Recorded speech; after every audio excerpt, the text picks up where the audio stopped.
అంత ఈజీగా భయపడటానికి రాలా, భయపెట్టడానికే వచ్చినాం.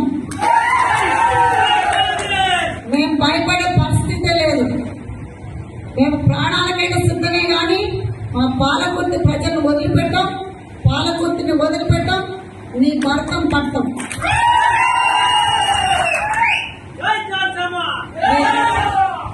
మీరందరూ కూడా ఒకటే చెప్పేది, అందరూ కూడా మన కాంగ్రెస్ పార్టీలో నడవాలి. ఒక వ్యక్తి కోసం కాదు, ఒక గ్రూపులొద్దు, గ్రూపులకి పోకండి. గ్రూపులకు పోతే మీరు అందరూ ఏమి అవుతుందో చూస్తూనే ఉన్నారు. పరిణామాలు ఏమవుతున్నాయో ఇంకా పరిణామాలు తెచ్చుకోవద్దని కోరుకుంటున్నాం. మరి అదేవిధంగా మన పార్టీని బలపరచాలి, మన పార్టీని ముందుకు తీసుకెళ్ళాలి. మన పార్టీని ముందుకు తీసుకెళ్తే మన ఎమ్మెల్యే గారిని మన 4 ఏళ్ళు కాదు 40 ఏళ్ళు నిలబెట్టుకోగలుగుతాం. ఒక పార్టీ లైన్లో పనిచేయాల్సిందే.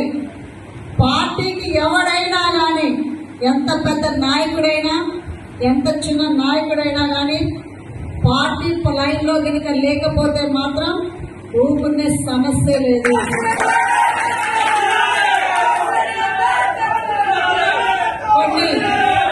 కొన్ని దుష్ట శక్తులు గోండా రాజకీయాలు చేయటం అనేది వాళ్ళకి అలవాటు అయింది. ఎవరినైనా సరే ఊరుకునే పరిస్థితి లేదు.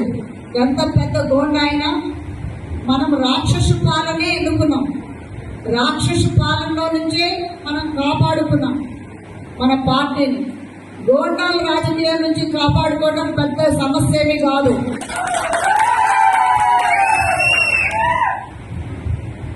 మీరు అనుకుంటున్నారేమో, ఎవరైనా పార్టీ లైన్లో నడవాలి, పార్టీ కోసం పనిచేయాలి, మన ఎమ్మెల్యే గారి కోసం పనిచేయాల్సిందే.